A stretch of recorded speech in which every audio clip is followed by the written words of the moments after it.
We'll just go with it. We're live. What's up? Here we are. Thursday, April 25th. Nice little light 5-game main slate. Recharge the batteries before a full 15-gamer tomorrow. Do you want to just start it off by talking about Jordan Lyles, or? Well, I was gonna give you your victory lap. Yep, No. Go ahead. It shouldn't even be a victory lap. I liked Jordan Lyles, I think, just as much.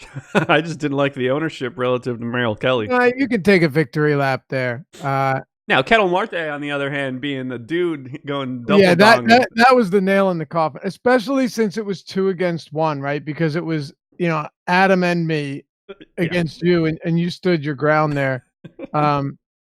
Look, dude, that worked out perfectly. Especially your tweets, where it was just like every time you tweeted, it aged so poorly immediately. Yeah. And I made sure to respond to that. I mean, that didn't go over too well because Ketel Marte gets the first out of the game. Then the Diamondbacks put up some runs, and then they come around the second inning. Marte strikes out to end the inning, and I'm like, all right, well, everyone else is scoring. At least it's not him. And then in the 5th, I'm like, oh, I wonder who that solo shot was. Then he did it again. I mean, look, that maybe a little too high on Lyles yesterday. The price got me. You were right. That's the thing. I don't disagree with your take. No, I hear you. One thing that was kind of wild to me is just his first 3 starts. His pinpoint placement, getting a lot of misses. And then yesterday, I mean, dude, you're talking about a Diamondbacks lineup that started Blake Swihart and Caleb Joseph. Nick Ahmed homered off of him. I mean, it was brutal, right? And the meat of that order really got to him, but most of the team did. He just had absolutely nothing going for him. He had 2 innings where he was strong, right? Where he got through them all right. But all in all, it was a rough one. He went 5 innings, 4 earned, 3 strikeouts, no walks. It was not what I was looking for. No, but nice. You were right. I don't even need to take this lap. Marte, on the other hand, I'm just right. He's just phenomenal. You do not believe that? No, he's like a league average hitter hitting leadoff. That's basically it. Well below league average against righties. Well, apparently not.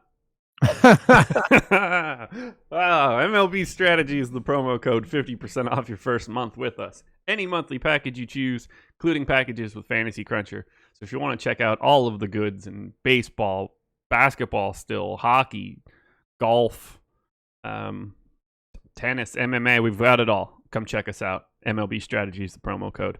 And we are brought to you by Yahoo Sports. I've dropped the link in chat. If you're looking to sign up at Yahoo, please use that link. That is the most beneficial thing you can do for us on this free show. I remind you, free show. Click that link. Use the promo code AWESEMO. You get up to $30 in Yahoo Sports rewards points. Good as cash to get in those tournaments. Yeah, I said tournaments. Still doing this. Instead of... tournament, I guess. Dude, I've had an argument with people for so long about that, and I have subconsciously, I guess, stopped calling them tournaments, and now I call them tournaments, which almost bothers me that I gave in subconsciously, because it's not spelled TERN amends. It is spelled. Would you tour the country or would you tour the country? Please. Exactly. Yeah. I think the fact that it was pointed out yesterday really caught me off guard. I was like, no, that's not one of those words that I think that I say wrong. I'm sure there's plenty. That never crossed my mind as one of them. I've been taking heat for that on DFS shows since 2013. I'm not even kidding. Like, oh, what are you saying tournament for? I don't know. I'm just kind of pronouncing the word the way it's pronounced. But now you'll hear me. I have, dark side. Join the dark side. I'm with you. I'm glad we're on the same page here. Shout out to Yahoo. What do we got going on in Yahoo today? Maybe it's a Pennsylvania thing. I don't know. Yeah, but it's all right. So generally speaking, our section of Pennsylvania is not the perfect barometer for proper speech. You'd be the one saying tournament. Right. Right. Or something, or worse than that in some way. Right. Yeah. Tournament. Yeah, you got the 10K guaranteed on Yahoo today. $10 entry fee. They dropped it down from 15. 2K to first starts at 7 p.m. Eastern time. 7:05. I really like that tournament. I can't stop saying now I feel like I say the word too much. Don't even think about it. Don't be like me and adopt what the masses want you to. Do it your way, Josh. Yeah. At least one of us will be remaining. It's so good. 10 max, 2K to first, 1,000 to second, 500 to third, top 20% paid out. It's just such a balanced contest to enter. I love it. I play there every day now. No, it's good, dude. It's a good contest. That's the one you want to get into right there. 2K to first. 1,100 people. Nobody's getting more than 10. Can't beat it. All right, we've got 5 games. I think we should move through this pretty quickly. I've run a crunch for FanDuel. I've run a crunch for DK. So I have all of my exposure data already ready. Should be fun to take a look at. I don't anticipate this taking any more than 2.5 hours. No, I don't think we're going to have too much to disagree with. 2.5 hours? Oh, my God. I'm joking. Well, if anybody can do it, it's probably us. Oh, hey, but before we do, is Lou Williams the greatest or what? He is the greatest Lou Williams, I know for sure. What a stud. I mean, he has been so fun to watch. Yeah. That's all. I just wanted to throw that out there because the 2 games that the Clippers won have been 2 of the best games of the postseason so far. And then you had the Dame Lillard half-court Blazers logo buzzer beater. Yeah. Just a couple. This has been a great first round. So I wanted to talk about that. Adam and I didn't even mention it yesterday. And I don't know why. It's so gangster. What? 1, waving goodbye to them after he buries it. Sick. 2, did you see Seth Curry during the play? No. So Seth Curry is in the corner at the OKC bench. And he's basically like not a part of the play. All he's doing is talking shit to everyone on the Oklahoma City bench. And wait, is he one of the 5 guys? He is one of the 5 guys on the floor. He just happens to be not playing. That's and great. Only chirping. Wow. And I agree with Paul George, by the way. It's a terrible shot. I like the shot. I like it. You know why? They weren't going to made it. Well, no, they weren't going to give him anything else, right? Here, listen. It's also bad defense by Paul George. I know they're saying it's in his mug. You got to be watching the clock as well. Blast him as soon as you know that he could pull that. Like, there's nowhere left for him to go any longer. Yeah, but you're also making sure the biggest thing there is if you foul, you are done. You cannot foul there. Like no matter what, you can't foul on that shot. I'll take my chances with Paul George being able to make that decision. That's fine. What I'm saying is the reason I don't think it's a terrible shot. You're up 3-1 in the series. It's not a do or die, right? You're not done if you lose that game. You still got, what was that, game 5? You still have 2 more games to play, but you're not done. You still have overtime. It doesn't even mean you lose. They were tied up. But another thing is, you don't want anyone else taking that shot. You don't want anyone else taking that shot. And Lillard thought, I can get a cleaner look from back here where they sag off of me than if I actually step up to the 3-point line. And he did. Yeah. Right? Like if he stepped up 10 more feet, 8 more feet, you're going to have 2 or 2 sets of hands in your face. In this case, he's like, I can make this shot. I'll take my chances with Paul George sagging off of me.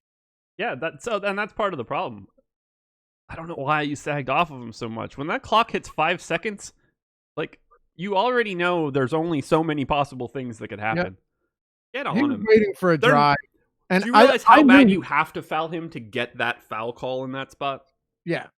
He was waiting as Paul George. If you're somebody else, you're probably more likely to get that whistle. But like, if Paul George gets out on him, I'll take my chances. Yeah. Yeah. Well, it was one of the biggest daggers I've ever seen watching basketball. Seriously. Second time he's done it. I know. What was the first time against the Spurs, right? I can't remember. I think it was against. Right. Aldridge was still with him. Yeah. The good old days. Fantastic. Brandon Roy on the floor, too. It was Batum. It was Robin Lopez. It was Aldridge. It was Lillard. Different team, man. Batum. Forget about it. You know who else? Harrison Barnes. Or no, I'm not. Sorry, not Harrison Barnes. I was like, no. No, sorry, Wes Matthews. Yes, Wes Matthews. Wes Matthews. Man, people sleep on Wes Matthews. Him getting injured, was it that year or the year before that? I think it Or a was year after that, actually. when he tore his Achilles. Yeah. I can't remember. I don't remember when they got bounced there, but when he it was the Rockets, by the way. Oh, it was. You're right. They were the set Rockets. up to be dirty, and then that kind of just broke them. And they've talked about how like him getting hurt like deflated everything. You never think about it. No, but I think you're right. I mean, that immediate change in the way he played after that. Yeah. I mean, I know he's been in the league for, almost 10 years now, but like Wes Matthews isn't even good anymore. When he was with Portland before that injury, that was a good team. Yeah. And he was a good player. Like, you know who else was so much better and just is a shell of himself now? Nicholas Batum. Yeah, very true. All these Blazers, all these former Blazers. Man. Well, that's a perfect intro to the MLB DFS strategy show. You got to get it out of the way early. Yeah, we'll get it out of the way late too, I'm sure. Phillies and Marlins. It's a 4.4 run implied total for the Phillies, 3.1 for the Marlins, 65% chance to win for Philadelphia. Aaron Nola on the hill for the Phils. Caleb Smith going for the Marlins. Nola's ownership across the three sites: Yahoo 58, FanDuel 46, DraftKings 57. Caleb Smith in the teens on the two pitcher sites. How do you feel about Aaron Nola today? Well, I really was thinking last start that things were going even worse for Nola than they had been earlier in the season, like through his first couple starts. But then he found something. Yeah, you mowed people down, right? You had like 8 or 9 Ks. Yeah, he found something. Now, mind you, though, Josh, the first couple innings were bad. I mean, they were bad. I believe it was the third inning. Yeah, the third inning, he loaded the bases, gave up a run, and it's like, man, he can't figure it out. And then went ahead and just consecutively struck batters out. And then the fourth and the fifth inning and, 2 outs through the sixth, he was excellent. He did give up 3 runs. They were all early, though. He struck out 9 batters, and this was at Coors Field as well. I'm so nervous to say that was enough to be like, oh, yeah, Aaron Nola's perfectly fine now. But Aaron Nola doesn't need to be perfectly fine. He should – okay, if this was March 28th and the season was just starting, right, he would probably be almost 11,000 on DraftKings in this matchup. Yeah. Right? He's 87 on FanDuel, 91 on DraftKings. The only site I think that's actually appropriately priced him is probably Yahoo, Yeah. and they may have overpriced him. Yeah, he's in the tier with Cole and Bauer here. He should not be the same price as Trevor Bauer, even in the matchup. Just saying. I mean, if we're really pricing people based on it, I think that he should be more expensive than Trevor Bauer, but I get what you're saying. Trevor, he's not as good of a pitcher on a day-to-day basis as Trevor Bauer. For fantasy purposes, no. No. In this specific spot, I agree with it, but he is not better than Trevor Bauer. I agree with that. So I got 89% Nola on my first DraftKings crunch. I mean, it's not that weird. No. He grades out as my number 2 starter on DK, number 2 on Yahoo, and just a hair behind Cole on FanDuel. Well, I mean, it's really hard to look at this and think, I'd like to go a different direction. I'm nervous about the Marlins. But dude, it's really tough. That's why, even chalk Jeffrey Rodriguez wasn't a guy that I could get away from on that slate yesterday. Yeah. Only 3 strikeouts, but what? He went 7 innings. Should have gone 8. The reliever gave up the home run. No, you're going to be hard pressed to convince me that Nola's not the guy here. Totally agree. His 2 good starts this season. I will say last start was good. It was good enough at least, right? It's 5 2/3, 3 runs, 9 Ks, and all the damage early on. Yeah, you can't be too mad about that one. It was also at Coors Field. So his 2 starts that were good this year, one thing he had in common, and this should come as a surprise to nobody. The curveball was missing more bats. If the curveball's not working, he's in trouble. 24% whiff rate on the curveball against Atlanta, 25% against Colorado, and an average whiff rate of about 11% on that pitch through the 3 games where he was terrible. When that pitch is working and when the curveball's working, everything else falls into place. Because he does have good command. He can place that fastball on the corners. He can paint the corners. You just need the curveball to be working. And I think last week was the first positive sign that maybe he's getting back what he had seemingly lost. What do you think in terms of obviously we like him, but evaluating what we got from him? Yeah, I mean, just being able to see that he was able to pick up those kind of strikeouts and not walk a bunch of guys is pretty much all I need. Sure. Like, if you can go 8 or 9 Ks? 9 Ks. Not that it matters. If you can do that with 1 walk, like, that's pretty much all I need to know. Yep. That's enough to say that, like, okay, he can still do it. Cool. And it's Miami. Yeah, and it's the Marlins with a 3.1 run implied total. I love Nola. I won't get away from it. I don't care about playing chalky pitchers when I agree with it. I'll get different elsewhere, like with the bats, apparently. What do you think about Caleb Smith? So there's not really like a pay down today on DraftKings. Right. And by the way, going forward, probably worth keeping our eyes on Vince Velasquez. Turned in another really solid start yesterday. Yeah. He's starting to look good. I don't know if I'd have to see what his average fastball velocity was. It hasn't updated yet, but I was surprised. So, look, Caleb Smith is too cheap, even in this spot.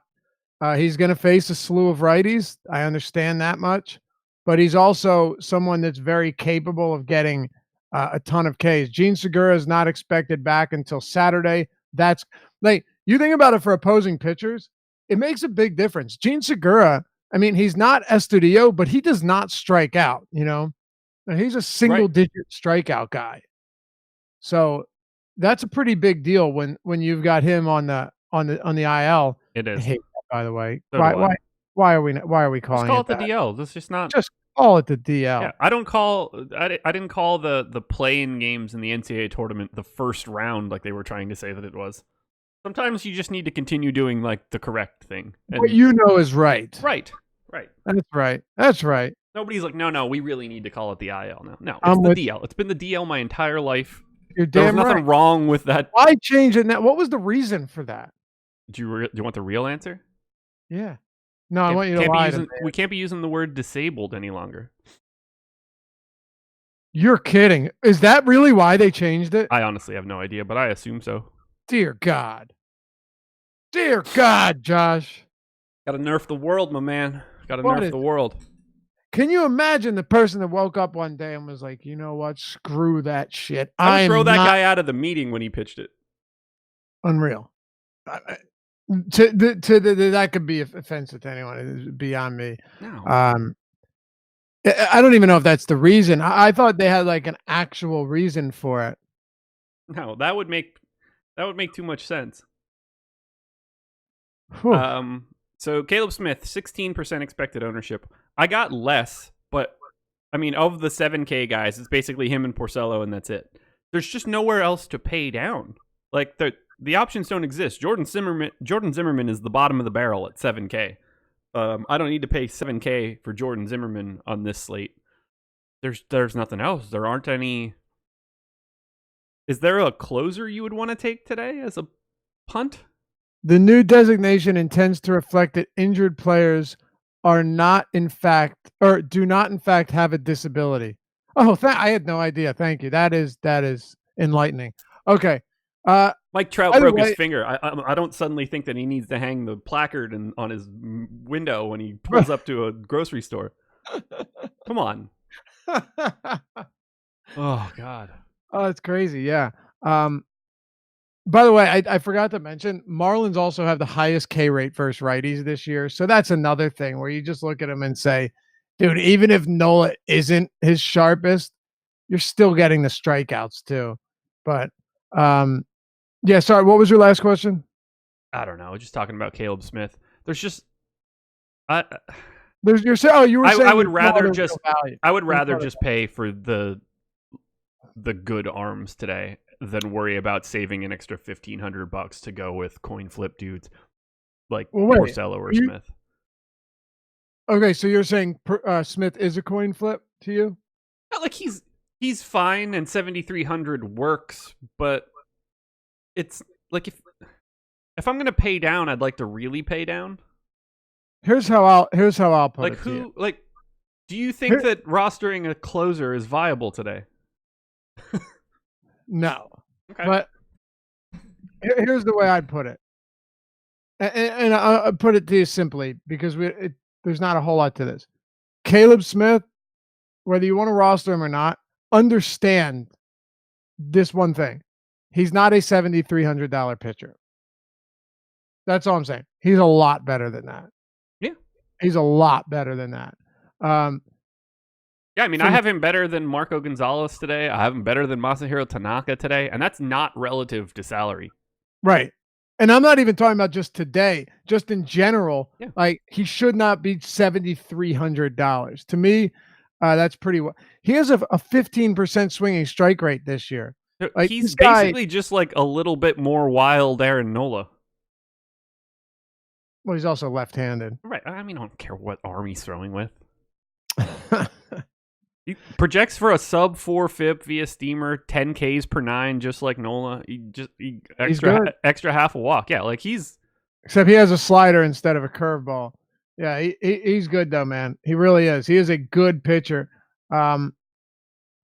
He's also missing a ton of bats with his fastball, which is surprising to see. Now, granted, this is at Citizens Bank Park and not Marlins Park.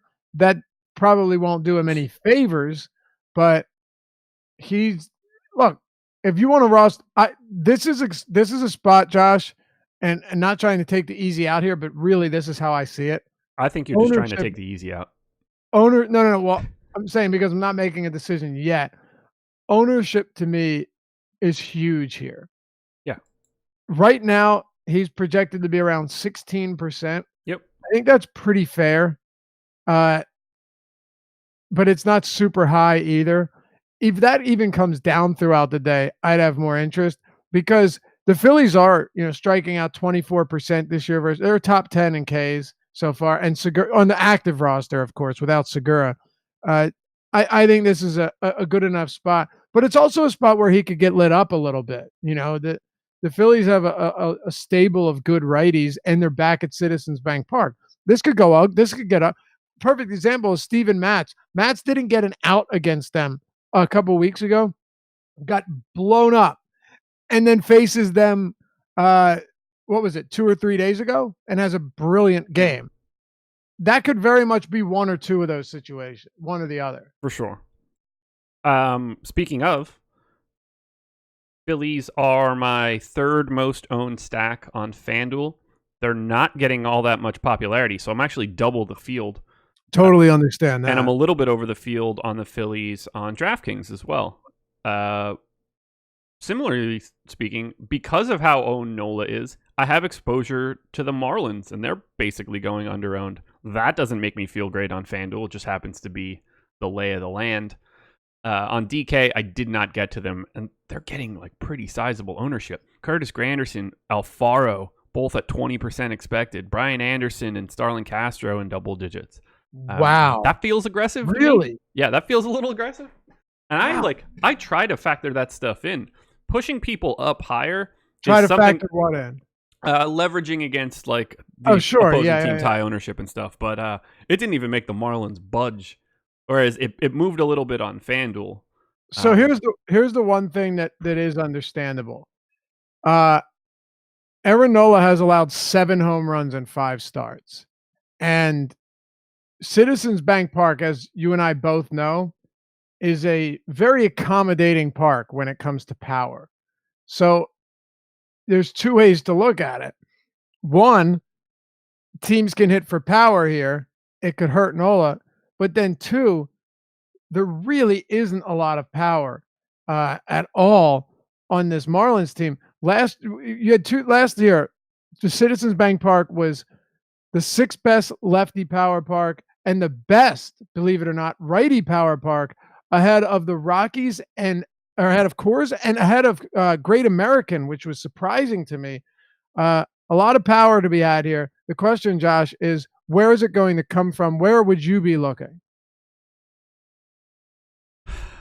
Nowhere on DK, really. Like, they don't grade out well. I almost feel like it's more of a one-off spot. Like, I like Granderson.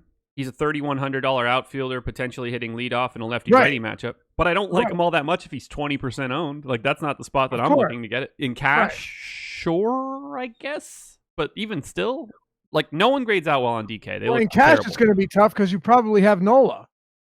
Yeah, well, yeah, that for one, that's true. And 2, I assume that I can just get a better option that isn't facing Aaron Nola.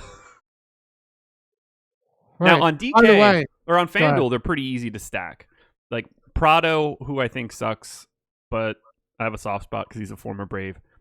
Minimum salary in the 2-hole for a first baseman. Like, they're incredibly affordable. Neil Walker, also first base eligibility, $2,100.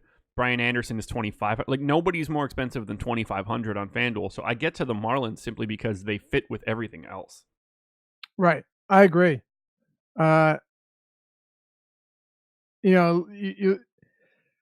You look at it and there's maybe a couple guys that you could make an argument for, I guess, but all in all, it's going to be pretty tough to do that. And like you said, if they're going to be popular against Nola, it's hard to make sense of a stack here for Miami. I can tell you that much. I agree. I just don't see that being the case. I even though Nola hasn't been great this year, you still got to be, bad, real bad. And look, it's baseball. Anything can happen. I just don't. His biggest issues have been on the long ball, Josh. Like, look at the games where he's given up the runs, right? 4 runs, 2 homers, 6 runs, 3 homers, 3 runs, 2 homers. The only game was the Mets where he didn't give up any home runs. But every other start where he struggled, it's because of the home runs. I think he can probably keep the balls in the yard here, at least enough to where a stack isn't killing you. If Yeah, I hope so, because I'm going to have quite a bit. Who do you like most on the Phillies before we move on? I'm really balanced here. So I've got double digits from McCutchen to Realmuto, Harper, Hoskins, Franco, Quinn. I have exposure to Goslin and Cesar Hernandez. So I have everybody. If you're asking just individually who I would take, I mean, it's Harper. We have Bryce Harper projected for 4% ownership on FanDuel. I don't care that Caleb Smith is a lefty in this scenario. I don't care if Bryce Harper is that much worse against lefties. He should not be 4% owned on a 5-game slate. No, I agree. It's just like, at some point in time, talent wins out. So right. Harper's my favorite if he continues to be completely unowned. Roman Quinn for $7 on Yahoo is appealing as filler, even though he's bad. I have the most of Andrew McCutchen, but that shouldn't be super shocking to anybody that sees the show. I really prioritize the top of the order. So I wonder if people will take the Realmuto versus former pitcher thing. Some people love that he caught him, so he knows, what he's going to do. Which is funny because the former pitcher or former catcher for the Phillies is going to be behind the plate for the Marlins. That means nothing to me. Realmuto faced, I'm assuming he was in the lineup, Caleb Smith just a week or so ago, and Caleb went 6 scoreless innings. Yeah. By the way, check this out. Caleb Smith has faced 257 batters at home, 242 on the road, so pretty even there. At home, for his career, 0.85 home runs per 9. On the road, 1.62. So that figure literally almost doubles, which to me is not only intriguing, but it also makes sense. Like, it's not surprising. He has a 50% fly ball rate, Josh, outside of Marlins Parks. Say what you want, whether that's something that should balance out. but against righties, for his career against righties, not the longest career, but 53% fly ball rate. You could get yourself into some trouble at Citizens Bank Park, right? I mean, You can. 53, and by the way, fly balls, ground balls, batted ball numbers, they normalize pretty much quicker than anything else when it comes to baseball. So this is not fluky. It's not like it's going to change. No, not at all. I'm with you there completely. Granderson on Yahoo is the outfielder you're looking for in case you want to play cash. 49% expected ownership, $7 salary. That makes it pretty easy. Very much so. Let's move off the Phillies. Or you're gonna keep being a homer. Red Sox and I don't understand it, man. I'm against them most days. That's what most homers say. Red Sox and Tigers. 5.4 run implied total for the Red Sox. 4 runs for the Tigers. It's a 64% chance to win for Boston. Rick Porcello going for the Sox. Jordan Zimmerman going for the Tigers. Porcello around 30% ownership on the 2-pitcher sites, 12% on FanDuel. No ownership whatsoever on any site going to Zimmerman, and that's exactly how this should be. How do you feel about Porcello as a SP2 option today? So I think number one, Rick Porcello, whether the guy is going to fix whatever is plaguing him or not, he just never makes for a good DFS play. No, he does not. He's never going to get the strikeouts you need. He's never going to miss the bats you need. On the other hand, he's going to get run support, but that's about it, man. And you can't guarantee that. What I'm more curious of, and I'll throw it back to you, is and by the way, he has a 7% swinging strike rate this year. Like this dude is of course and unsurprisingly doing nothing in the way of missing bats. What I want to know from you, he's also allowed how many home runs? 4 already? Probably a bunch.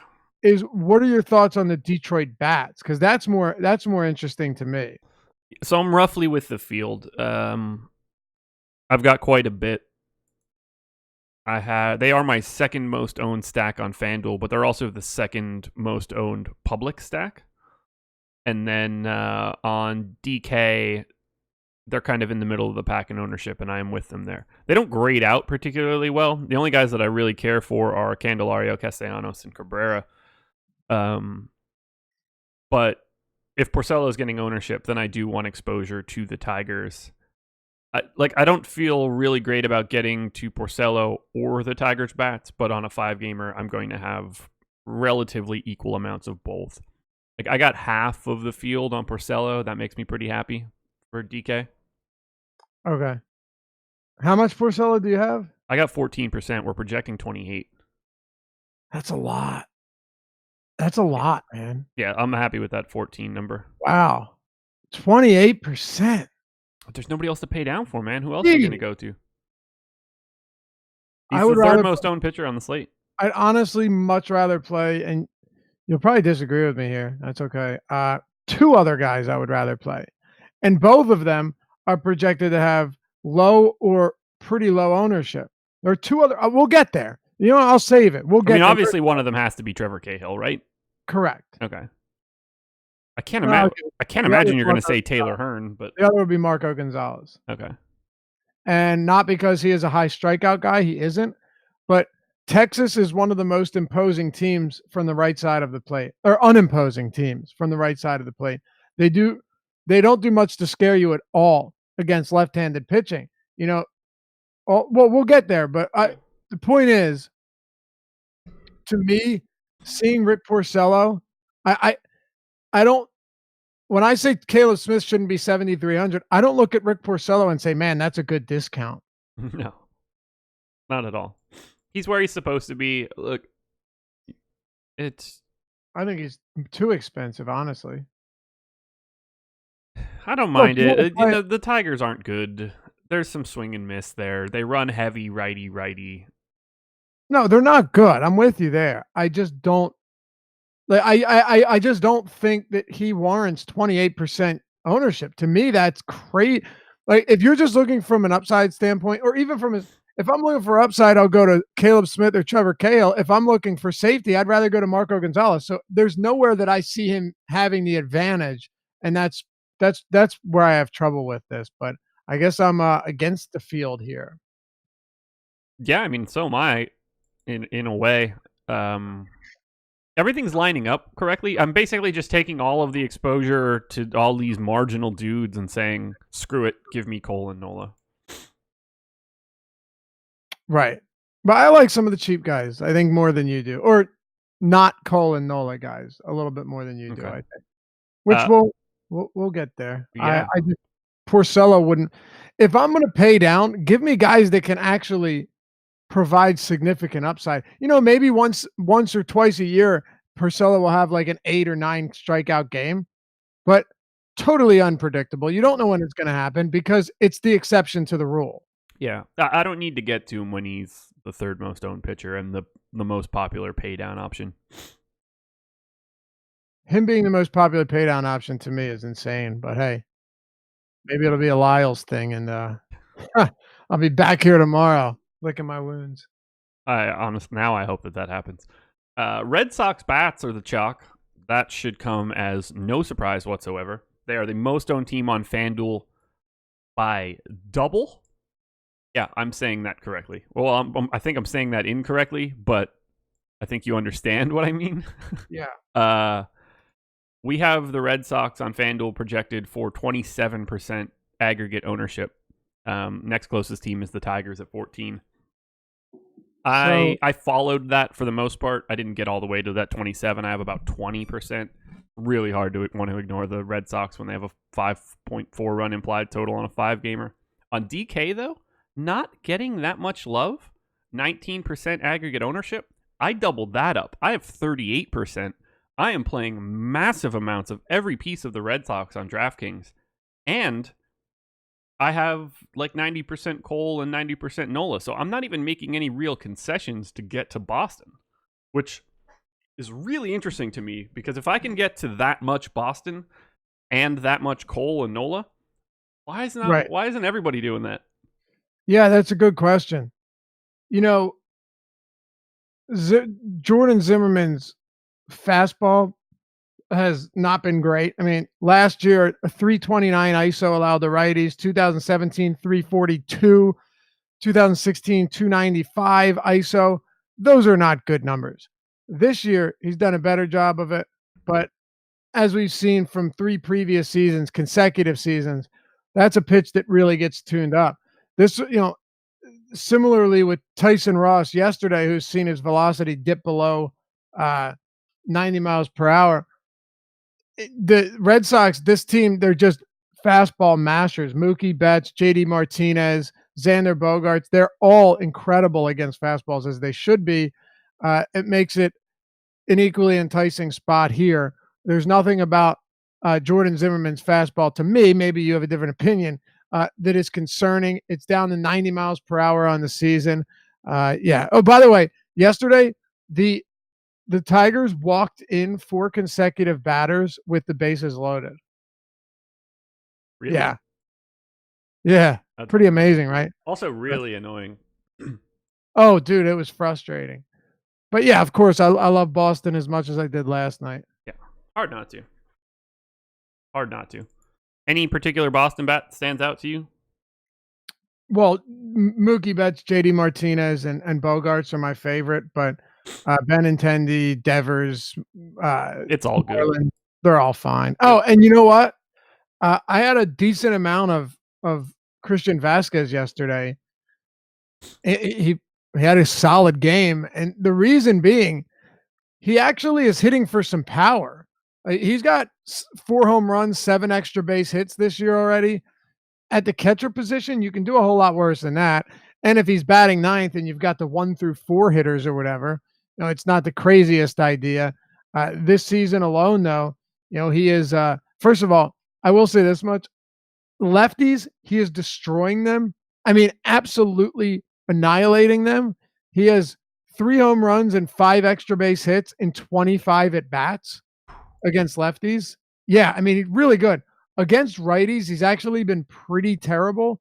So that's actually something I'm going to pay close attention to.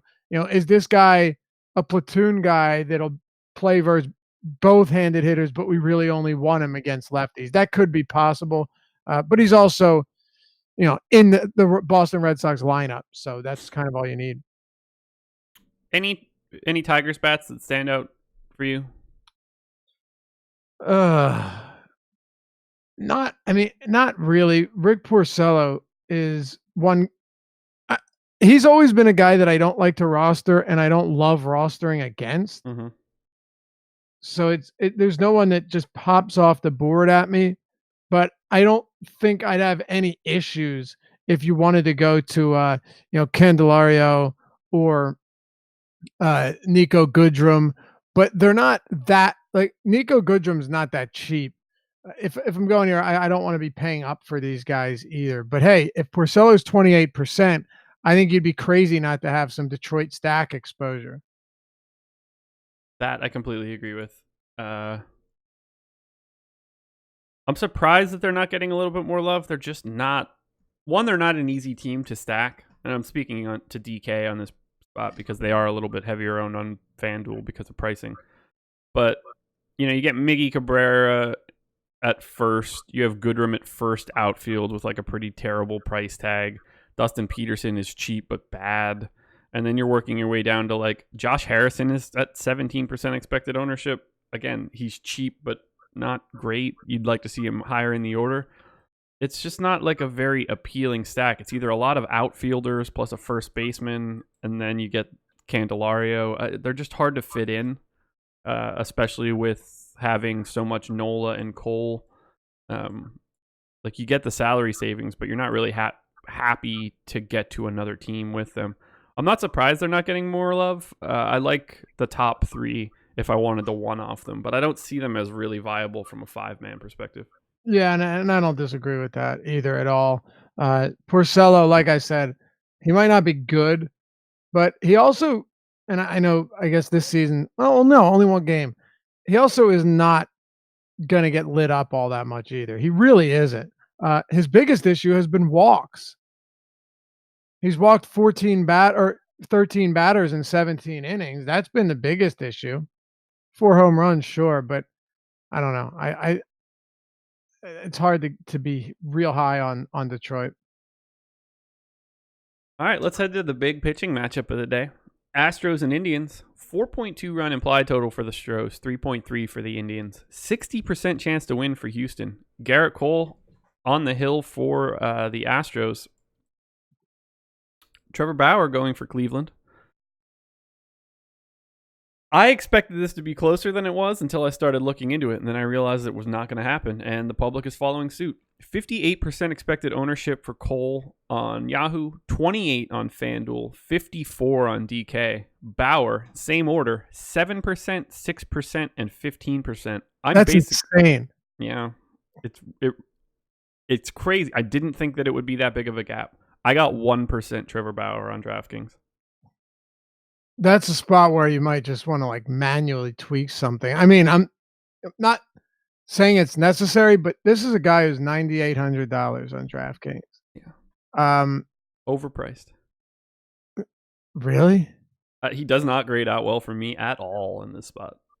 I mean, it's obviously a difficult spot. Yeah. I'm not saying it's not a tough spot. I have Trevor Bauer dollar for dollar closer to Rick Porcello than I do to Nola or Cole. All right, so check this out. It is a tough matchup. Obviously a tough matchup. Couldn't say it enough. But this is also a pitcher who, listen to this. He's going to face how many righties today? 7. Probably. Okay. So Trevor Bauer is going to face 7 righties today. Since the start of last season, Trevor Bauer against same-handed hitters has a 33.3% strikeout rate, a 2.8 xFIP, and a 260 WOBA against. So the only point I'm making here is a simple one. Whether or not he's facing a tough team, and a team that makes good contact, a guy that strikes out a third of the righties he faces and has legitimate 12K upside in any matchup, to me, it's crazy that he would be that low owned. Now, I shouldn't say it's crazy because you have Nola and you have Garrett Cole. I get all of that, right? I understand why the field is going to flock to the more of the quote unquote sure thing, even though I don't think they necessarily are. But Trevor Bauer at specifically 9,800, I just see a ridiculous amount of upside there. Yeah, so the piece that gets me, this is what got me when I started looking at, here comes Sean V with the Bauer owns Houston in Minute Maid. God, get that garbage out of here. It's insane. Tell us how you really feel, guy. No, I can't take it, man. This like small sample of a small sample of a small sample stuff is just, I don't know how much more we can talk about these things for a year and a half and no one picks up anything. As if Alex is sitting there making his lineups like, man, Trevor Bauer's been really good in one specific park in the 3 starts that he's made there. God, yeah. We're doing a terrible job of getting the message out. Astros weighted runs created plus for this game, 120. That's terrifying. Altuve's, these are Steamer's projected K rates. Altuve, 14. Bregman, 14. Brantley, 12. Gurriel, 13. Reddick, 16.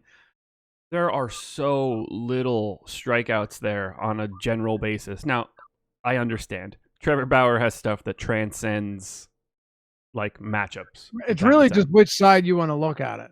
Yeah. He's got stuff that breaks everyone. For sure. 100%. But if you flip the opposite side and it's just like, okay, Cole has, let's just say, similar stuff. They're both big-time strikeout pitchers. He's got a much more advantageous K matchup.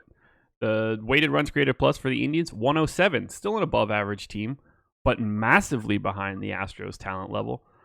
It's just like Cole's just set up to have an easier spot. It terrifies me, for sure.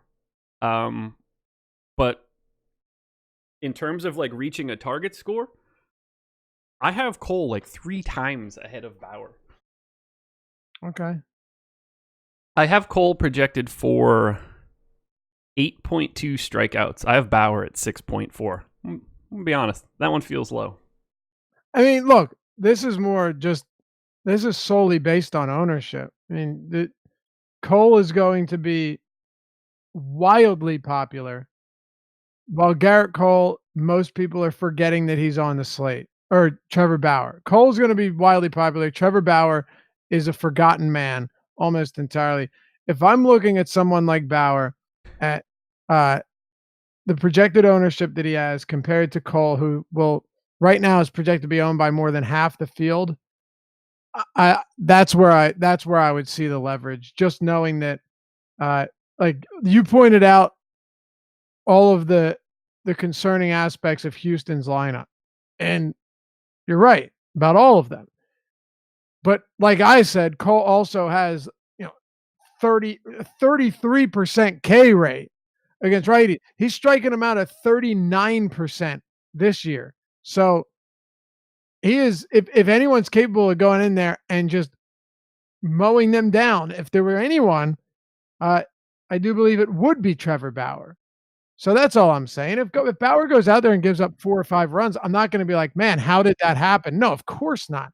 But hey, if he strikes out 10, even against Houston, I also wouldn't be shocked because I do believe Trevor Bauer is that good of a pitcher. No, and I get that. I just think his upside is muted, and that's what I'm looking for in a particular, like a tournament. Sean V dropping the old Cole is struggling right now. Garrett Cole has struck out 44 guys in 29 1/3 innings. If he's struggling, I don't know what to say any longer. I'm assuming he's talking about one start at Globe Life Park. Oh my God. I don't know how we continue to do this. He's got a 291 Sierra right now, the lowest in his entire career. A 265 xFIP, the lowest of his entire career by 0.4 of a run. Where is this person that's struggling? I'm not sure that I understand what I'm looking at here. Please tell me more about how someone threw 3 games in one stadium And those are probably more important than the fact that this dude is mowing down people at a rate higher than he's ever had. 35.8% K rate in 2019. If we want to look at these tiny ass samples, that's the highest number of his career. He's doing everything better than he ever has before. I mean, yeah, he's really. He had one bet. Someone actually tweeted me the other day and said, "Dude, what the hell's wrong with Garrett Cole after that start?" And I gave him a pretty easy answer. Nothing. He got hammered in Arlington. It was like 85 degrees. It was warm. By a bunch of really good lefties. And he's human. He had a bad game. It happens to a lot of pitchers. It can happen to Cole too. Mind you, he still struck out 8 on the day. He was still getting strikeouts. He just wasn't sharp. And when you're not sharp, you don't want it to happen in Arlington. Sometimes that's the simplest answer you can give. And it was only one start. But I want to ask you something. This Indians team. So Lindor is back. And I think that's definitely noteworthy. I mean, obviously. The K rate on these guys is also pretty low. Like Houston's, going back to last year, is the lowest in the league. Cleveland's is the 5th lowest when you look at their active roster. When you have guys, you have Ramirez, Lindor, Santana, and Kipnis, all of whom strike out virtually never. And then there's really nobody above 25 or 23%. No, there's nothing crazy. Maybe Roberto Perez. 31's pretty gnarly from a projection. Yeah. So Roberto Perez might be the guy if he's even in the lineup. All I'm saying is Cole. You said it 3 times more likely to hit his target score. I get it, but it's also not a super high upside matchup for strikeouts here either. It's like an average matchup for strikeouts for him. Yeah, it's not like it's not like he's rolling out there against the Royals or something, you know. Right. Do you not that you wouldn't say it's. I know you got the numbers and you got your. I mean, I'm just looking at the team numbers, but you don't think it's below average with Lindor, Ramirez at 12%, Lindor at 15%, Santana at 15%. We might have slightly different numbers, but they're going to be similar. Kipnis at 17%. Yeah, so I have it at 21% in the aggregate. It's so aggressive at the bottom that it kind of offsets some of the top. I have the aggregate for the Indians at 21%. I have it for the Stros at 18%. Okay. 21 is like, average-ish. I'm pulling up this is going to be amazing. Like Bauer, Gonzalez. How many batters do you think Trevor Bauer has faced in Houston Stadium in his entire career? How many? 100? 72. 72, okay. Yeah. How 72. many or how many strikeouts in 72? Yeah, 13 K. 27 strikeouts, 9 walks. So 13 Ks per 9, 4.5 walks. He's got a 293 xFIP, a 309 FIP. So he's basically like, himself. Yeah, 40% K rate. He's just good. Yeah. It's not because he's pitching in Minute Maid Park. It's because he's basically pitching like Trevor Bauer. Yeah, it's not particularly surprising that a good pitcher has good results against the team. They look exactly like what I would expect them to look like. Mm-hmm. Yep, pretty much. Yeah, this is going to be an interesting thing to keep an eye on throughout the entire day. The ownership relationship between Cole and Bauer. I think it definitely needs to be paid close attention to. I really do. I absolutely do, because from a talent standpoint, from a matchup standpoint, Cole's is obviously better. No question. Yeah. Both pretty equal pitchers.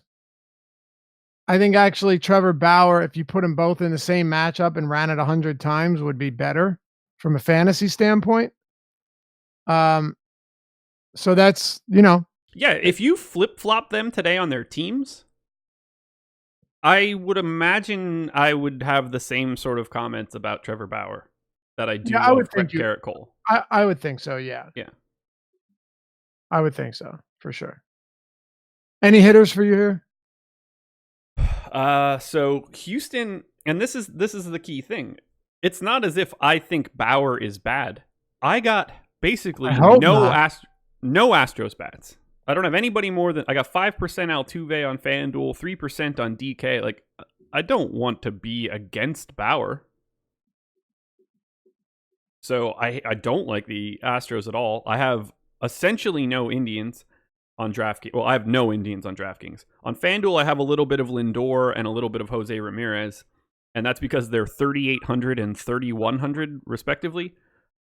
I don't want to have that, but that's just too cheap of a price in general for those two guys. So they will pop up as like one-off options, but I don't want to stack either side of this game. The pitching's too good. I do want to point one thing out before we move on. Garrett Cole's not very good at holding runners. He's already allowed 4 stolen bases this season alone in 5 starts. This has been an issue for him at times. And he hasn't necessarily improved since coming to Houston. He did a 14 last year, 17 the year before, 18, 25, 21, already 4 this year. I mean, if you were to just take that from what he's on pace to allow, or simply do this and look at it from a per 9 standpoint, that's what, let's see. You're looking at 1.25 stolen bases per 9. I think that, and we'll see what that works out to. It'll probably be less, of course, but he's not very good at holding runners. So if you are looking to get cheap Indian bats just as one-offs, guys like Ramirez already has 6 stolen bases on the season and is definitely cheaper than he should be. Or Lindor, give me the speed guys with the power like them. Yeah. Otherwise, I'm good. But the fact that he is not good at holding runners to me definitely would play into what I'm doing if I do want to kind of go off the board with some Indians exposure. Jacob Treadway in YouTube chat just asked a good question, so I want to make sure that I get it out there. He said, in tournaments, would you ever use the same pitchers in the same game, or do you avoid it because it limits for the win? Now, in tournaments, there's no reason that you can't use both pitchers from one game. The win points are super overrated. I don't care either. Predicting win points, too, is an absolute mess. I mean, yeah, if you're a heavier favorite, of course, but God, how many times does your pitcher hold him scoreless across 7 and he comes out, it's a 0-0 game? Yeah. I'm not going to play a pitcher that I put it this way. I'm not going to play a pitcher that I love because I might not get the win points. For sure. I can give the perfect example here too. Let me just find my pitching category. I don't remember how much the win is worth on DraftKings. So DraftKings pitching win is worth 4. 4. I have, with Porcello being the most likely pitcher to get a win today, I have him getting the win 45% of the time. So like what we're talking about is the expected value of like 2 points, and that's at the highest level where he's a monster favorite. As you get thinner there, we're basically talking about giving up 1 point, and that's not enough in a tournament to really matter. Nope. There's nothing that says that Trevor Bauer and Garrett Cole can't both go out here and mow people down. No, I mean, that to me is something that, are the win points nice? Yeah, but they're not a deciding factor. They're not going to keep someone off your lineup. No. You're playing a guy because he's good, because he can get strikeouts, because he can work deep into a game, he can prevent runs, he has a good matchup. That's why you're playing him. That's where the bulk of the points are always going to come from. 100%. But a fair question. I hear it asked a lot. Yeah, that's why I wanted to touch on it, because we do get that from time to time. Do you have any bats in this game that you'd like to key on before we move on to the final 2 games that aren't that interesting? No, like I said, speed against Garrett Cole does intrigue me. He has not been able to hold runners whatsoever this year and in previous seasons. So I do actually believe Jose Ramirez, who is, by the way, really, I don't like to use the word heating up, but it looks like he might finally be turning into Jose Ramirez again. If he's getting on base, I can almost guarantee he's going to run against Garrett Cole. So I love stolen base upside. I think it goes way too overlooked when evaluating players. Are you seeing premium Slack right now? I can. Yeah, it's not that interesting. Legalize made me laugh. So. Oh yeah. Oh man. Beautiful. Sean V just throwing out bad advice after bad advice. It's crazy today. He must have not had the right coffee or something. What did he say? Bauer owns Houston, period. Trevor Bauer has a 364 FIP against Houston in his entire career in 51 innings. Well, that is higher than what I have him projected for right now. He's been worse than normal. But what's his ERA? That's probably even worse than that. I'm kidding. 318. What is it? 318. So he's literally been Trevor Bauer, right? Yep. I'm not even trying to be an asshole. I'm serious. Trevor Bauer has pretty much been. Yeah, he's been Trevor Bauer. Yeah, I mean, I know he's got a 3.88 career ERA. Yeah. But that's including like starts with the Diamondbacks, 2013, where he was terrible. Yeah.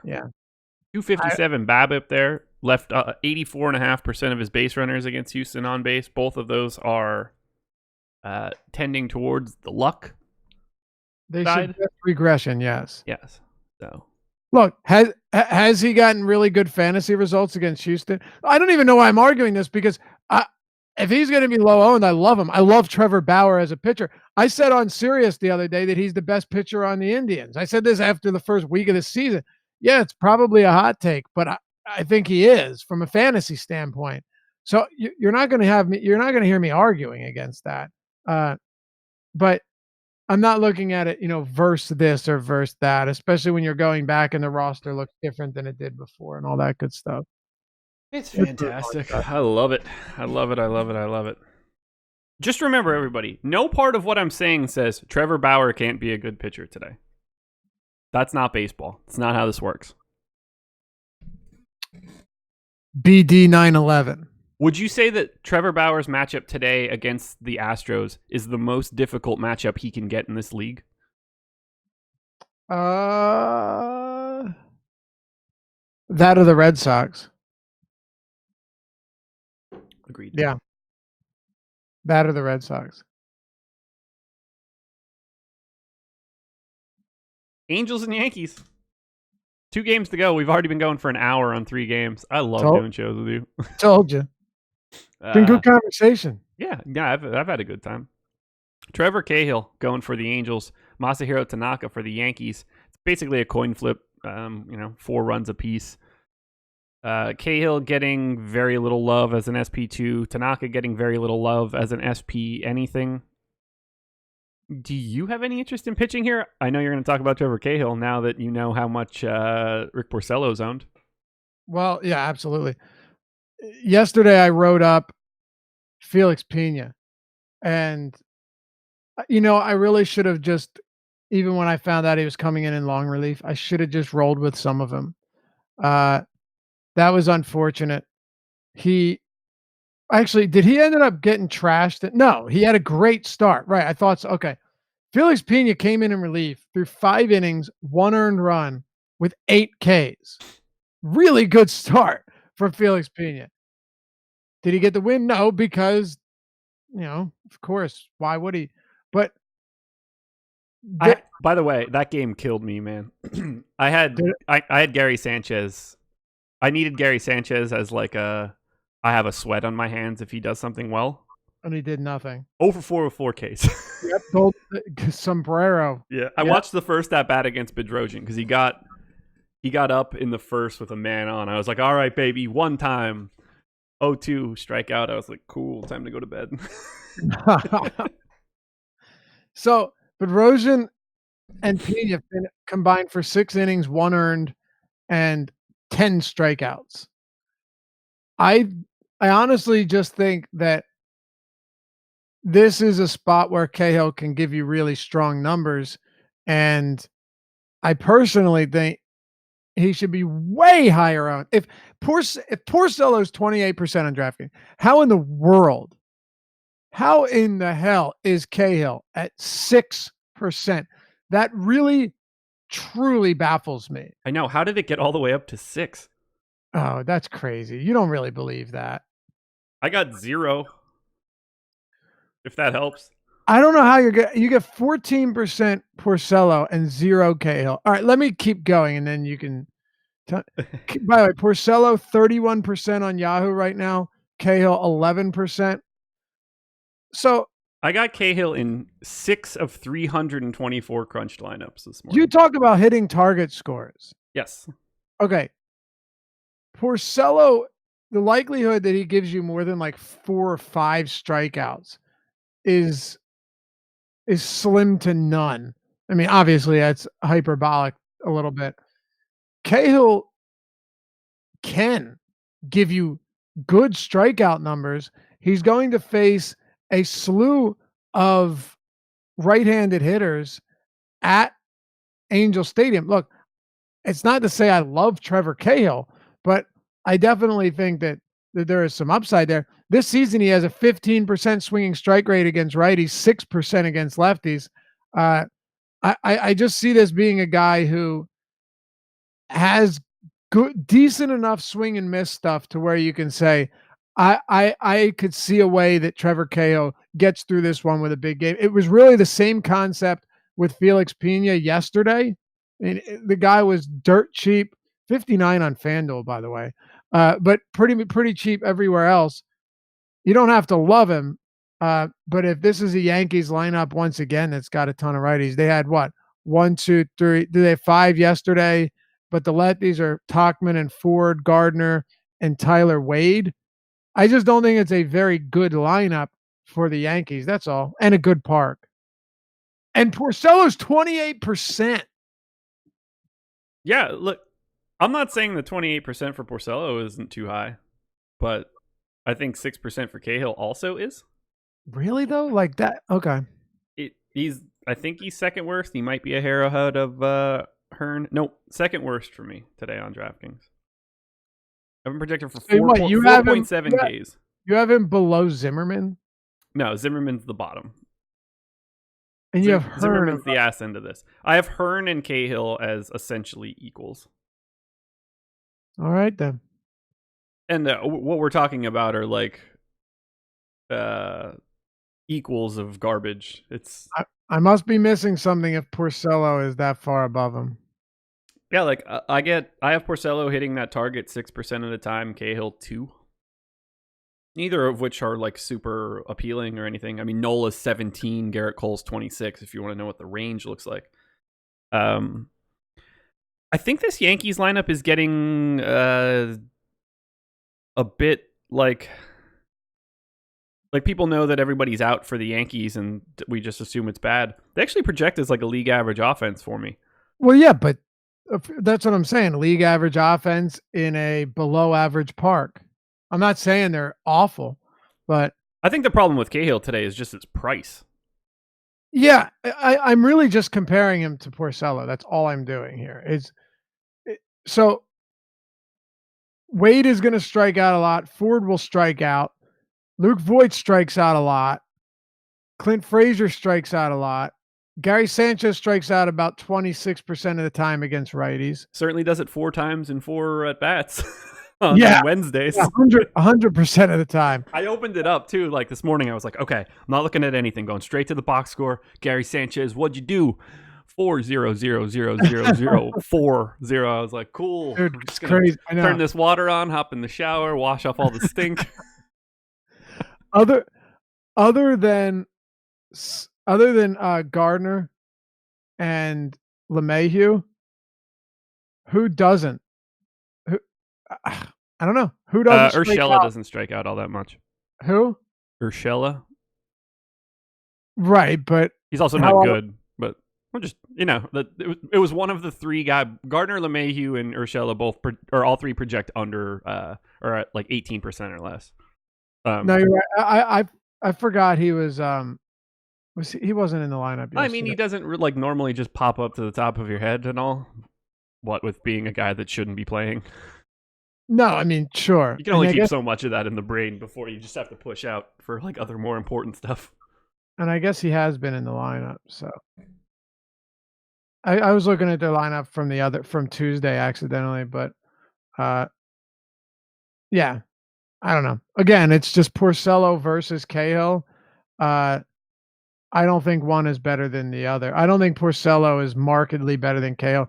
Also has a worse park, so I don't know. We'll see. But I mean, and another thing, when you look at, if you were to take Vegas has Porcello, or the Tigers with a 3.9 run total and the Yankees with a 4.0 run total. So Vegas has it almost identical here, outside of the fact that Porcello is a heavier favorite. So yeah, neither of them are really good value though. That I agree with. That's kind of all I'm saying. I just don't think Porcello is that much better at all to where he should have. And I'm just going in circles now, but I like Porcello for cash. He's not the type of guy that I want to have 28% of in a tournament. Yeah, I don't even like him for that. For today, I mean, five. Like, if you're not playing Cole and Nola, I like Porcello as a guy that is in a really nice matchup, really good chance at getting the win where I care a little bit more.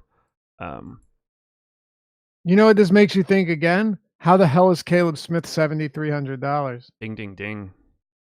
Although if his price goes up, I just like him less, which is kind of a problem. But well, yeah, but no, I mean, like he's got legitimate talent.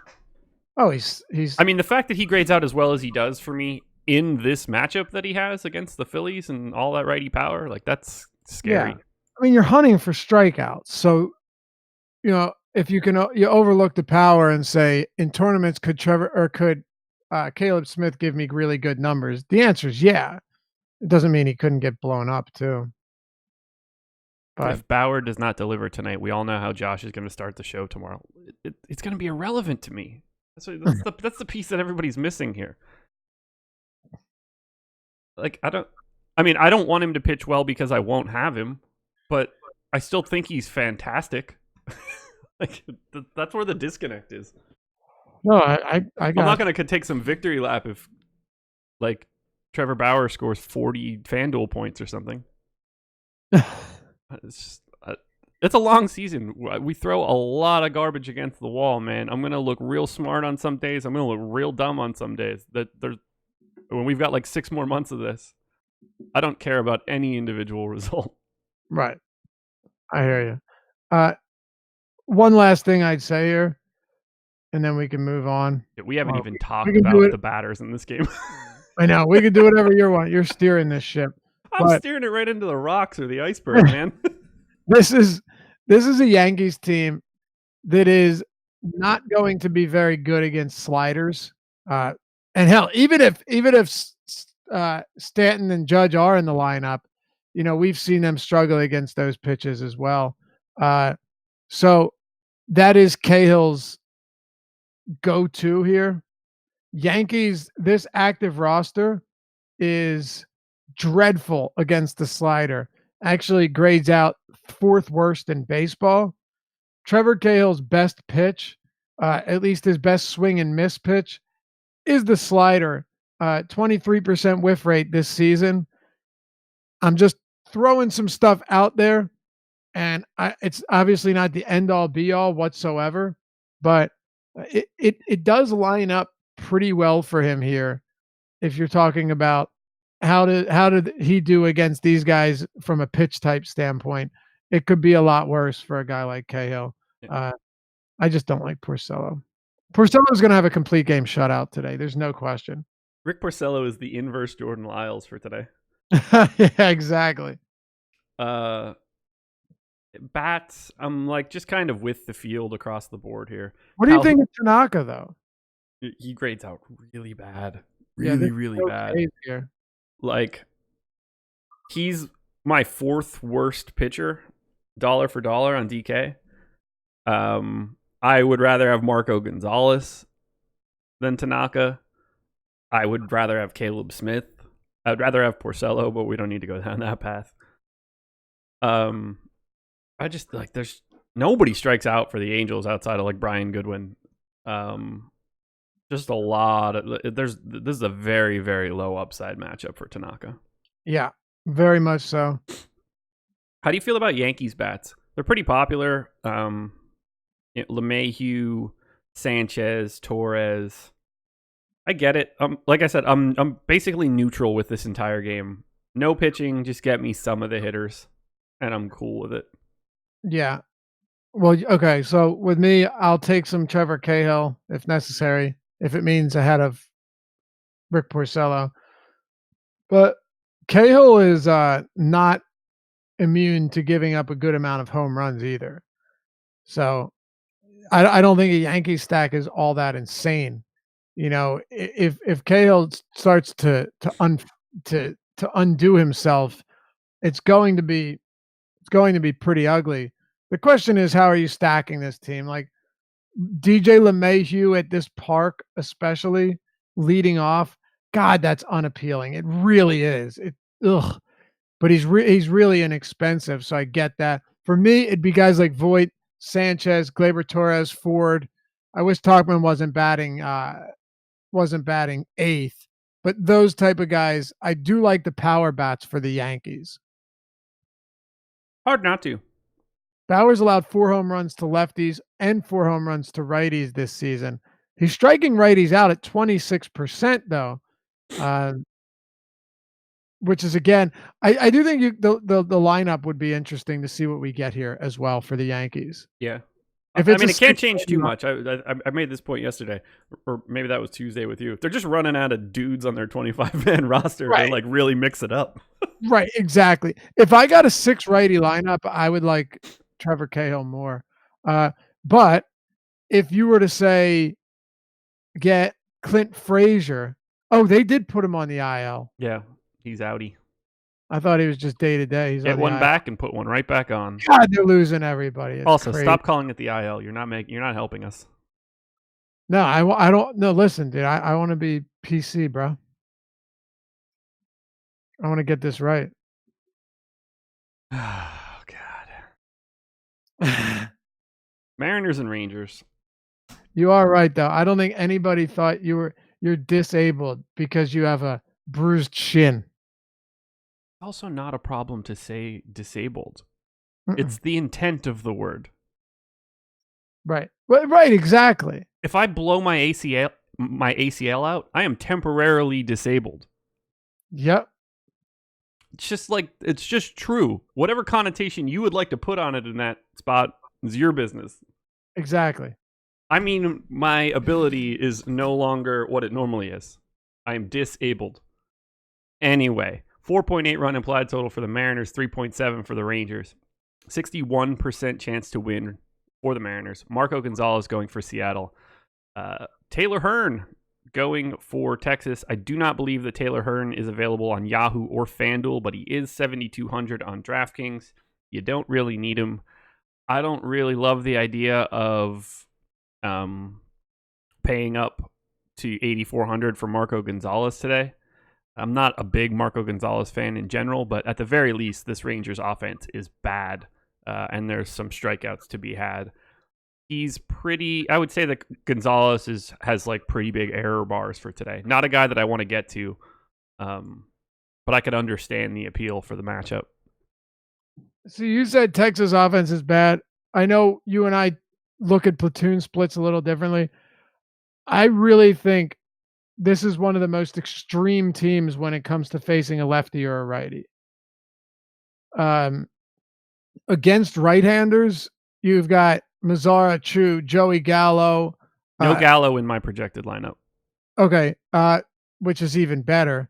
But I'm just saying, in general, another one would be Asdrubal Cabrera, better from the left side of the plate, Yeah. has been smashing this season. When you flip that around and you got the Rangers against the lefty, that begins to change. And the lineup that they're forced to run out there It's so isn't all that bad. right. And it can't really be all that. Some managers can make some nice kind of wholesale changes to a lineup to make it better fit against the lefty, teams that are pretty heavily left-handed. The Rangers don't really have that luxury. So to me, I do find this as a spot where you could look at Marco Gonzalez and project a pretty decent game for him. I'm trying to go back. I want to see the last lineup they ran out against the lefty. So here, this one's rugged. DeShields, Andrews, Pence, yep, Patrick Wisdom, whatever that is. Oh yeah. Oh, here's the one. This is the last time they actually faced the lefty. You mentioned the first three: Delino DeShields, Elvis Andrews, Hunter Pence. Elvis Andrews doesn't strike out much, but outside, I mean, dude, Hunter Pence, really? Are we serious about that? And Delino DeShields is hardly an imposing bat at all. Go back to the start of last season and you look at the K rates here. You've got let's pull them up, Josh. Let's just go ahead and do this. I'll read off the rest of the lineup while I do. So Pence, Mazzara, Logan Forsythe, Shin-Soo Choo, Asdrubal Cabrera, Patrick Wisdom, and Jeff Mathis. Wisdom has a 65 projected weighted runs created plus, and that's not even the lowest on the team, thanks to Jeff Mathis. Oh my God. It's crazy. Now, I think we'll get Kiner Falefa in the lineup, which doesn't help Gonzalez because the K rates are definitely one is high and one is low. But, Wisdom is going to K a lot. What does this guy offer you? Mathis, I don't know. I don't think he'll be there. Shin-Soo Choo against lefties K's a lot. Mazzara around 26%. Hunter Pence less, but he's just not good. So there might not be a ton of strikeouts. Might not be a ton. And are we assuming that Santana will be in the lineup? Danny Santana? I don't have him in the lineup. No? All right. Even as a switch hitter, huh? I mean, it's not my projected lineup, obviously. You know where I'm getting this from, but yeah, I was just curious because he's starting every day. All right. We'll see. Maybe you're right. Maybe they just like him from the left side, which is pretty much most of this team. I don't know, Josh. It's just not a good team. I have an aggregate 90 weighted runs created plus for this squad today. That's crazy. That's so bad. It's so bad. Yeah, the problem is, even if Marco Gonzalez has a really good game, there are just I don't think that he could even keep up to Cole and Nola if it goes well. No. Of course, no. And that's what makes it tricky. Because if he were 7,600, Marco Gonzalez would be really in play. But at 84, it's okay, I can go to him and he's in a pretty good spot, but right. I can just spend $700 more and get Aaron Nola. And you're 100% agree. But again, if you were to ask me if I'd rather have Gonzalez or Porcello, I'd probably still take Gonzalez. You said Gonzalo or Gonzalez or Porcello? Yeah, I'm saying I'd probably still take Gonzalez, but that price point is kind of in no man's land. It makes it tough to get there. What I would project Gonzalez for here, 7 1-run innings with 3 or 4 Ks, something like that. Yeah. I see the split between Porcello and Gonzalez relatively similar to their ownership. Gonzalez is a hair behind him, and honestly, I'm a bit surprised by that.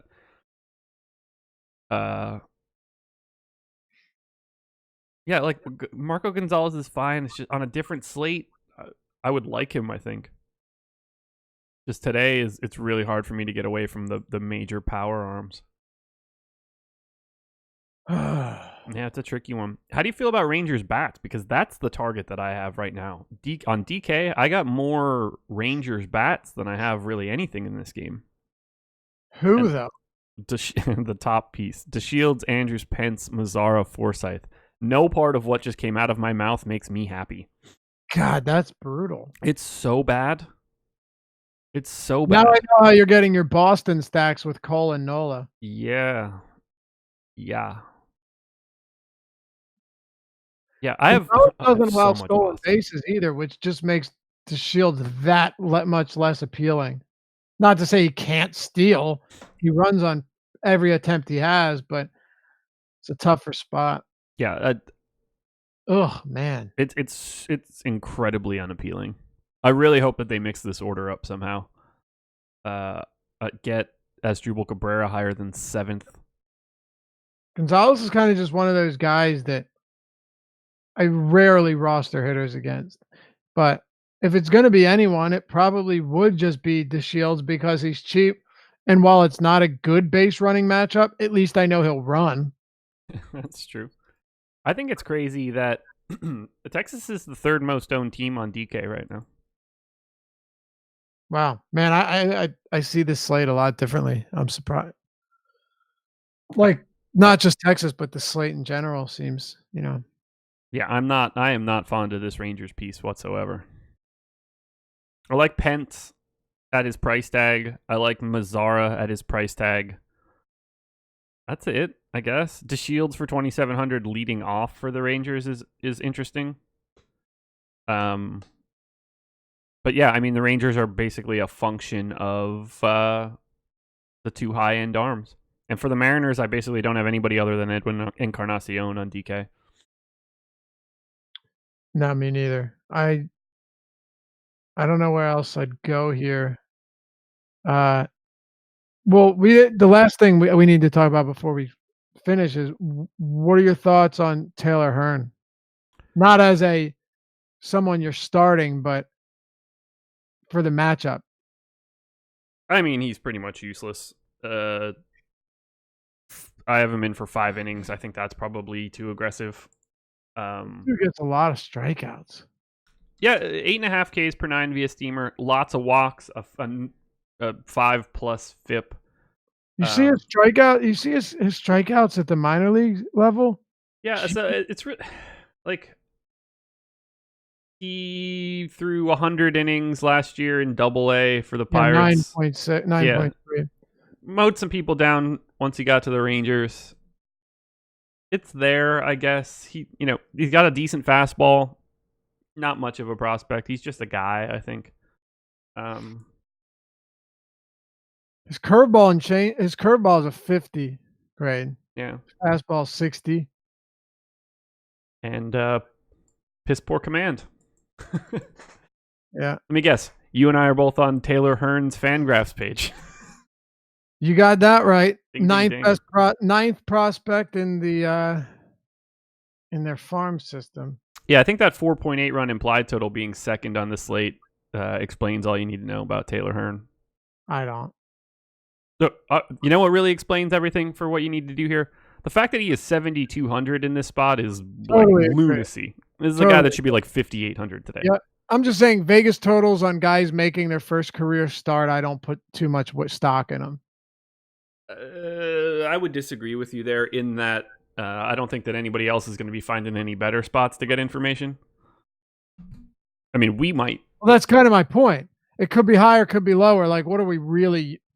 Yeah, I'm confident that they're not off too much. yeah, that's fair. I don't think that we're missing something out of him being his per pitch grades, and like it all seems to be pointing in the exact same direction.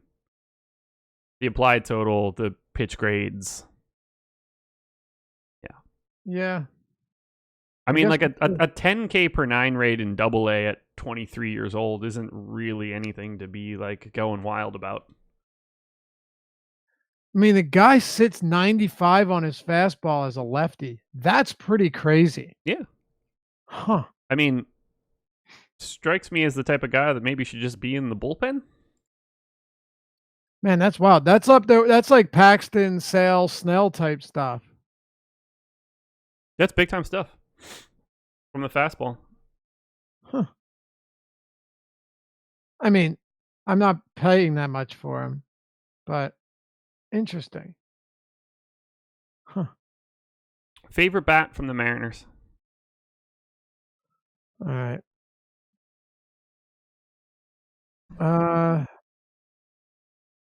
I mean, it's got to be Encarnacion. Yeah, okay. Same page. Pretty sure you asked that question the other day, and I gave you the exact same answer. Perfect. At least you're on brand.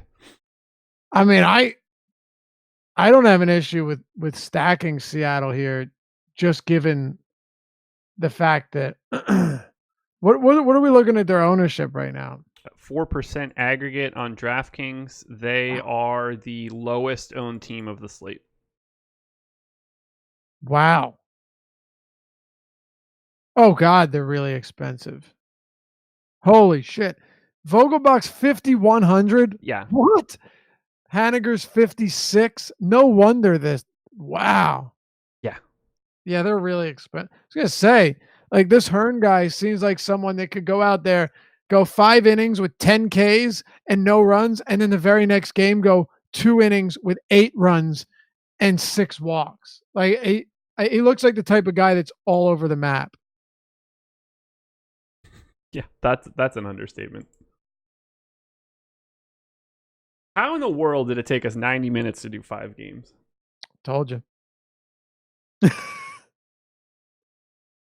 It's incredible. That's 18 minutes per game. Not pretty efficient. Sure. Pretty efficient. Sure. All right, link in the chat if you're looking to sign up for Yahoo.